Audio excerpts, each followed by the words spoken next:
Students, अगर आप सितंबर 25 का जो सी एग्ज़ाम्स है इसमें अनफॉर्चुनेटली अगर क्लियर नहीं कर पाए तो एक बहुत बड़ा सेटबैक आपके माइंड में चल रहा होगा और सेटबैक के साथ साथ आपका कॉन्फिडेंस भी डगमगा रहा होगा, क्योंकि अगर स्टूडेंट अभी तक ट्रैक से पास होता जा रहा है और एक झटका लग जाता है अगर फेल का, तो दिमाग ख़राब हो जाता है, अपने आप पे विश्वास ख़त्म हो जाता है और बहुत सारे इश्यू माइंड में दौड़ने लगते हैं कि क्या मैं पढ़ाई के सही ट्रैक पे हूँ, मैं जो बुक्स पढ़ रहा हूँ सही भी है कि नहीं है, जिन टीचर से मैं पढ़ रहा हूँ वो सही भी है कि नहीं है, मैंने जो नोट्स पढ़े हैं वो सही है कि नहीं है, और मेरे को आगे कौन सा एग्ज़ाम देना चाहिए, जनवरी अटैम्प्ट दूं या मई अटैम्प्ट दूं या अगेन सितंबर अटैम्प्ट दूं,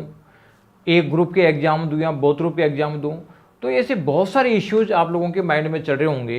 ये इन सभी का डिस्कशन मैं आप लोगों के साथ करने वाला हूं, तो इस वीडियो को पूरा देखें, अपने दोस्तों को शेयर करें, साथ ही वीएसआई का यूट्यूब चैनल सब्सक्राइब करके बेल आइकन दबाएं जिससे कि इंपॉर्टेंट स्ट्रेटेजीज आप लोगों तक पहुँच सके। तो देखो, सबसे पहला काम तो ये करें कि आप लोगों को अगर उम्मीद थी कि भाई हम पास होंगे और एग्ज़ाम के दिन सेटबैक लग गया, तो पहला काम तो है कि इसको शांति से एक्सेप्ट करें और कोई भी डिसीजन मेकिंग करें वो शांति से और सोच समझ के करें। बहुत जल्दीबाजी में या पैनिक होकर डिसीजन नहीं लेना, उसको बिल्कुल सोच समझ के ठोक बजा कर डिसीजन लेना है, जिससे कि आगे इस तरीके की मिस्टेक नहीं रहे और आगे हम अगले ही अटेम्प्ट में हम पास होने की पोजीशन में आ जाएं। तो कुल मिला के जो भी डिसीजन लो वो बिल्कुल शांति से सोच के लेना है, बहुत जल्दीबाजी में डिसीजन नहीं लेना। दूसरी चीज़ है कि अब आप लोगों के माइंड में इशू है कि भाई मैं जो मैटर पढ़ रहा हूँ वो सही भी है कि नहीं है, या मैंने जो क्लासेस ली है वो सही भी है कि नहीं है, तो ये मैंने जो बुक्स पढ़ी है, नोट्स पढ़े हैं वो सही है कि नहीं है। तो इनको जज करने का एक तरीका है, साइंटिफिक तरीका है, उसके बेसिस पे आप टेस्ट करोगे तो आपको पता चलेगा कि जो मैटर पढ़ रहे हो वो राइट है कि रॉन्ग है, जो नोट्स पढ़ रहे हो वो परफेक्ट है कि गलत है, जो फैकल्टी से पढ़ रहे हो वो सही है या गलत है। उसका एक ही क्राइटेरिया है कि आपने कितने मार्क्स एक्सपेक्ट किए थे और कितने मार्क्स आए। जितने मार्क्स आपने एग्ज़ाम देने के बाद एक्सपेक्ट करे थे, एग्ज़ाम देने के बाद की बता रहा हूँ क्योंकि एग्ज़ाम आपने दिया उसके हिसाब से आपका पेपर हुआ। अब आपके अकॉर्डिंगली पेपर कितना सही है कितना गलत है, हर स्टूडेंट घर आके लगाता है कि इस पेपर में मेरे इतने मार्क्स आने की संभावना है। तो आपने ये चीज़ देखना है कि सब्जेक्ट वाइज आपके कितने मार्क्स आने वाले थे और वास्तव में कितने मार्क्स आए। अगर जितने मार्क्स आने वाले थे और जितने मार्क्स आए हैं ये दोनों में कोई बहुत ज़्यादा बड़ा गैप नहीं है, थोड़ा बहुत गैप तो होगा, 5-6% का अगर मान लो गैप है, 4-5 नंबर तक का गैप आता है तो कोई बात नहीं, इतना तो चलता है, क्योंकि हमारा एस्टिमेशन और एग्जामिनर का जो चेकिंग का तरीका उसमें थोड़ा बहुत गैप हो सकता है। लेकिन पता चलेगा कि छोटा मोटा गैप है तो कहने का मतलब ये हो गया कि आपने जो मैटर पढ़ा है वो ठीक है, क्योंकि आपने जितना सोचा था उतने ही आया। इसका मतलब है कि आपकी पढ़ाई में कमी रही है, यानी आपने प्रॉपर तरीके से क्लासेज को रिवाइज नहीं किया। तो ऐसे मामलों में आप कम से कम जो मैटर पढ़ रहे हो या जिन टीचर से पढ़े हो वो तो सही है। गैप कहीं का रह गया, गैप रह गया कि आप लोगों ने प्रॉपर तरीके से स्टडी नहीं करी, तो फिर प्रॉपर तरीके से स्टडी करने का प्लान आप लोगों को बनाना है।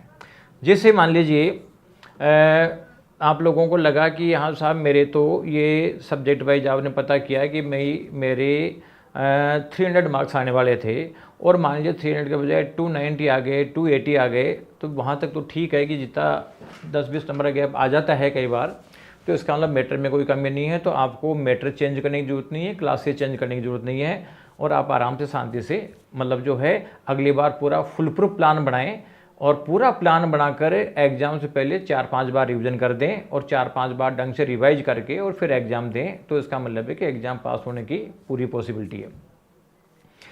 अगर मान लीजिए आपका एक्सपेक्टेशन और एक्चुअल में गैप अलग है, एक्सपेक्टेशन और एक्चुअल में गैप बहुत ज़्यादा है, जैसे एक्सपेक्ट किया था, जैसे बहुत सारे बच्चे मेरे पास आते हैं कि मैंने सब्जेक्ट में 80 एक्सपेक्ट किया और 80 के बजाय मेरे तो केवल 40 आए, यानी इतना बड़ा गैप जो आता है, जिसमें मान लीजिए आप तो 10-12% से ज़्यादा का गैप आता है, तो आप ये मान के चलें कि आपने जो मैटर पढ़ रखा है वो गलत है, या जो आपने कंसेप्ट पढ़ रखी है वो गलत है। क्योंकि आपके हिसाब से जो पेपर हुआ था उसमें जितने मार्क्स आने चाहिए, तो आपने सही लिखा तो लगभग उतने मार्क्स आ जाते हैं, थोड़ा बहुत गैप आता है, लेकिन बहुत ज़्यादा गैप है। आप मान के चलें कि आपने जो बुक्स पढ़ रखी है, कोई क्वेश्चन बैंक पढ़ रखा है, कोई शॉर्ट नोट्स पढ़ रखा है, इसका मतलब है कि वो एग्जाम के अकॉर्डिंगली नहीं है।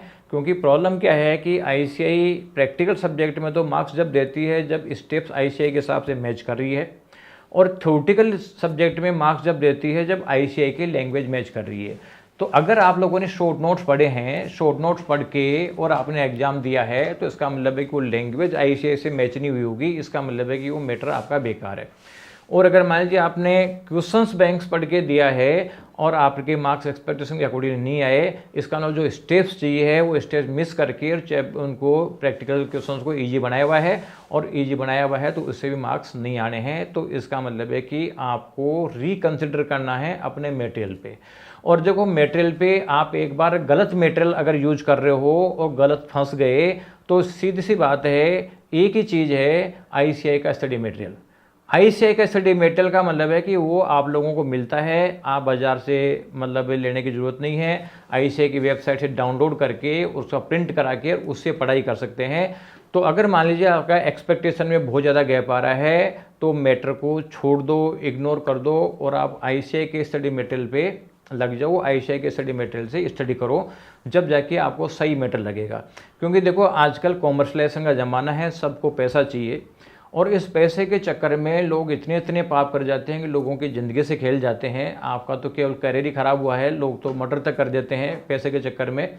तो कुल मिला के आप लोग, अगर कोई कहता है कि साहब मेरी किताबें खरीद लो, इसका मतलब वो अपने प्रोडक्ट बेच रहा है, किताबें बेच रहा है। अगर कहता है मेरी क्लासें खरीद लो, इसका मतलब है कि क्लासें बेच रहा है। तो कुल मिला के आप लोगों को एक ही काम करना है कि आईसीएआई का स्टडी मटेरियल काम में लेना है। अगर इतना गैप आ रहा तो फिर आप लोगों को जितना भी पढ़ोगे ना उसके हिसाब से मार्क्स आने की पॉसिबिलिटी आप लोगों की बन जाएगी। अब दूसरी चीज़ है कि जो स्टडी मटेरियल वर्सेस नोट्स, क्या पढ़ना चाहिए। तो देखो मैंने बताया कि स्टडी मटेरियल ही अल्टीमेट है, नोट्स तो लोगों ने पैसा कमाने के लिए बना दिए। ऐसे बहुत सारे लोग मेरे टच में हैं जिनसे मेरी बात होती है कि यार जब तुम खुद ने आईसीएआई का स्टडी मटेरियल पढ़ के पास हुए तो लोगों को क्यों शॉर्ट नोट मारते हो। तो उनका कहना होता है कि साहब शॉर्ट नोट से ही तो बच्चा अट्रैक्ट होता है, आईसीएआई का स्टडी मटेरियल तो कोई पढ़ना ही नहीं चाहता, और इसके चक्कर में हम अगर ऐसा नहीं करेंगे तो फिर तो हमारे नोट्स बिकेंगे नहीं, क्लासें बिकेगी नहीं। इस चक्कर में क्लासें लेते हैं, जबकि सबको पता है, जो पढ़ाने वालों को ही पता है कि शॉर्ट नोट से पास नहीं हो सकता, लेकिन फिर भी कॉमर्शलाइजेशन के चक्कर में सेल होता है। तो कुल मिला के आप लोग, कोई भी कहता है कि साहब ये कॉमर्शियल करने की कोशिश करता है कि यार मेरे से खरीदो, तो इसका मतलब है कि कॉमर्शलाइज मामला है, आप लोगों के भले के लिए कुछ भी काम नहीं होना है। इसलिए आप जो नोट्स होते हैं उसमें कमी क्या रहती है बेसिकली, एक तो आईसीएआई अपने मॉड्यूल को हर मतलब साल भर में तो अपडेट करता ही करता है। तो बहुत सारी चीज़ें जो थ्योरेटिकल है या प्रैक्टिकल है, बहुत सारी चीज़ें मतलब उसमें चेंज हो जाती है। और नोट्स अगर मान लो किसी ने कोई टाइम में बनाया भी होगा, पता चलता है कि वो अपडेट नहीं होता, क्योंकि इतना फ्रिक्वेंटली अपडेट कोई फैकल्टी का करने की पॉसिबिलिटी नहीं है। और आईसीएआई अपने नोट्स में से जो है वो बना के देती है, और वो लिखता है तो नंबर मिलता है, अदरवाइज नहीं मिलता। इसके अलावा प्रैक्टिकल क्वेश्चंस में भी बहुत सारी जो स्टेप्स आईसीएआई चेंज कर देती है, तो वो भी लेटेस्ट मॉडल की पढ़नी पड़ती है। अब मान लीजिए आरटीपीएमटी सही से कंपाइल कर लिया, 4 साल पहले का आरटीपीआर, उसका आंसर आईसीएआई ने चेंज कर दिया। आप पुराना क्वेश्चन बैंक पढ़ रहे हो, अगर आप क्वेश्चन बैंक पढ़ रहे हो तो पुराना क्वेश्चन पिक किया हुआ है, पुराना आंसर पढ़ रहे हो, और पुराना आंसर आपको लॉजिकल भी लग रहा है, लेकिन उसका आंसर चेंज हो गया, नए मॉड्यूल का ही आंसर जो है वो एग्जाम में प्रिवेल करेगा। तो ये थोड़ी चेंजेज है, इसकी वजह से आप स्टडी मटेरियल फोकस करो, बाकी सब चीज़ भूल जाओ। अब इशू आता है कि साहब अटैम्प्ट कौन सा दूं, जनवरी अटैम्प्ट का ये मान लो 50 दिन का टाइम बचा हुआ है, या फिर मई अटैम्प्ट दे दूं, उसमें आपका 5 महीने 50 दिन बचा हुआ है, या फिर आप जो है सितंबर अटैम्प्ट दूं। तो जनवरी अटैम्प्ट यानी 50 दिन बाद का अटैम्प्ट जब भी देना है जब आप लोगों की कंसेप्चुअल क्लैरिटी है, यानी आप बॉर्डर लाइन पे अटके हो, तो इसका मतलब है कि अभी आपका 50 दिन का टाइम है, उसमें 2-3 बार रिवाइज करके दोगे तो पास होने का पॉसिबिलिटी है। तो कितना गैप हो सकता है? जैसे मान लो फाउंडेशन में 400 में से 200 चाहिए, 190 नंबर आ गए, 190 एंड अबो आ गए, तो इसका मतलब है कि जनवरी अटेम्प्ट देने में कोई बुराई नहीं है। लेकिन अगर 180 190 से कम आए हैं या और थोड़ा कम करो तो 185 से कम आए हैं, तो इसका मतलब है कि बेटर है कि फिर आप मई अटेम्प्ट दो। और मई अटेम्प्ट में देते समय आप बिल्कुल रिगर से अपना टाइम टेबल सेट कर लो 4-5 बार रिवाइज करने का, और 4-5 बार रिवाइज करके एग्जाम दे लो। और मान लो बिल्कुल ब्लेंडर आया है तो इसका मतलब है कि फिर तो आपको कंसेप्ट भी समझनी पड़ेगी। तो कंसेप्ट समझने के लिए कोई कोचिंग ज्वाइन कर सकते हैं, लेकिन कंसेप्ट समझने जब पड़ेगी, जब पता चलेगा साहब 400 में 100 नंबर के आसपास से आए हैं, तो इसका मतलब कंसेप्चुअल वीकनेस है 100-125 नंबर तक, तो उसमें आप वो चीज़ देख सकते हो। लेकिन उसमें फिर जनवरी अटेम्प्ट देने का कोई मतलब नहीं है, क्योंकि क्लासेज अगर चाहिए तो इसका मतलब उसमें टाइम लगेगा, और टाइम लगेगा तो इसका मतलब है कि जल्दीबाजी से फिर रिजल्ट नहीं आएगा। इसी तरीके से अगर मान लीजिए इंटर और फाइनल का कोई एक ग्रुप देता है, एक ग्रुप में 3 पेपर है, 300 में से 150 नंबर लाने हैं, 150 में से 140 तक मार्क्स आ गए हैं, तो बेटर है कि आप जनवरी एग्ज़ाम दे लो। और अगर इससे कम आए हैं, ज़्यादा बड़ा गैप है, तो फिर आपको मई अटेम्प्ट जो है उसके लिए ट्राई करो, 4-5 बार रिवाइज करके और फिर एग्ज़ाम दो। बोथ ग्रुप का एग्ज़ाम दिया आपने, और बोथ ग्रुप का एग्ज़ाम दिया और पता चलता है कि साहब 10-12 नंबर से 15 नंबर या 20 नंबर तक रह रहे हैं, तो जनवरी अटेम्प्ट दे लो 2-3 बार रिवाइज करके।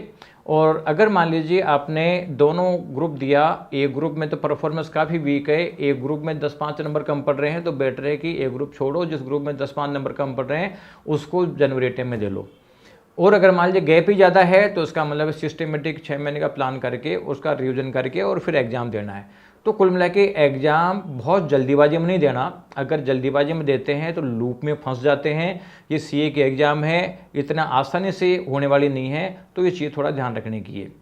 अब जो मैंने बताया कि दोनों ग्रुप का एग्ज़ाम दिया, दोनों ग्रुप का एग्ज़ाम जब भी देने का है जब आपका प्रिपेयर हो, यानी एग्ज़ाम पास होने के लिए दो, केवल एग्ज़ाम देने के लिए एग्ज़ाम मत दो। तो अगर आप लोगों का बोथ ग्रुप का प्रिपेयर्ड है तो बोथ ग्रुप भी दो, और अगर मान लो बोथ ग्रुप का प्रिपेयर्ड नहीं है, आपको लगता है कि मतलब मेरा अभी एक ग्रुप भी प्रिपेयर्ड है, तो फिर एक ग्रुप के एग्ज़ाम में शिफ्ट हो सकते हो। एक जो इश्यू सोच रहे हैं बच्चे कि जब मार्क्स कम आते हैं तो यार मैं क्लासेज लूँ कि नहीं लूँ, तो बच्चों देखो क्लासेज की जहाँ तक बात है, तो जहाँ तक अगर आप बॉर्डर लाइन पे फेल हैं तो क्लासेज की कोई ज़रूरत नहीं है। यानी जनवरी अटेम्प्ट में देने के लिए तो क्लासेज ज़रूरत ही नहीं है, आप लोगों को करना ही नहीं है। इवन अगर जनवरी अटेम्प्ट के लिए आप क्लासेज लेते हो कहीं से भी, तो फ़ायदा कम होगा, नुकसान ज़्यादा होगा। तो कुल मिला के क्लासेज की रिक्वायरमेंट जब है जब कंसेप्चुअल क्लैरिटी नहीं है। तो अगर कंसेप्चुअल क्लैरिटी नहीं है तो क्लासेज की तरफ जा सकते हो, कंसेप्चुअल क्लैरिटी है तो क्लासेज की तरफ जाने का कोई ज़रूरत नहीं है। लेकिन क्लासेज की तरफ जाना चाहते हो तो ध्यान रखना कि फाउंडेशन या एक ग्रुप इंटर फाइनल का, तो वो आप मई अटेम्प्ट के लिए प्रिपेयर कर सकते हो। कुल मिला के देखो खासियत क्या है कि एग्ज़ाम पास जब होंगे, जब फाउंडेशन के एग्ज़ाम के लिए कम से कम 3 महीने का टाइम मिले रिवीजन करने का, जिसमें वो 4 बार रिवाइज करे। अगर इंटर फाइनल का एक ग्रुप देता है तो ये मान के चलो कि उसमें कम से कम आपको 3 महीने का रिवीजन टाइम मिलना चाहिए क्लासेज कंप्लीट होने के बाद में। और बोथ ग्रुप के एग्ज़ाम देते हो तो कम से कम 6 महीने का टाइम चाहिए आपको रिवाइज करने के देने के लिए। तो अगर मान लीजिए आप क्लास लेते हो तो ऐसा इंतजाम करो कि क्लासेज कंप्लीट होने के बाद में 5 महीने बाद जो एग्ज़ाम हो वो तो दो बोथ ग्रुप के लिए, और अगर फाउंडेशन या एक ग्रुप देना चाहते हो तो क्लास कंप्लीट होने के 3 महीने बाद जो हो वो दो। अदरवाइज क्लासेस लेने से, जल्दीबाजी में क्लासेस लेने से नुकसान ज़्यादा होता है और फ़ायदा कम होता है। तो ये सब चीज़ें आपको ध्यान रखना है, पैनिक नहीं करना है। क्लासेस लेनी है कि नहीं लेनी है मैंने आपको बता ही दिया है, कौन सा एग्ज़ाम देना है, मैटर चेंज करना ही कि करना, इसका टेस्ट भी मैंने आपको बता दिया। तो ये सब चीज़ आप माइंड में कंसिडर करो और माइंड को पॉजिटिव रखो, और पॉजिटिव रख के एग्ज़ाम दो तो आपको सक्सेस ज़रूर मिलेगी। Thank you.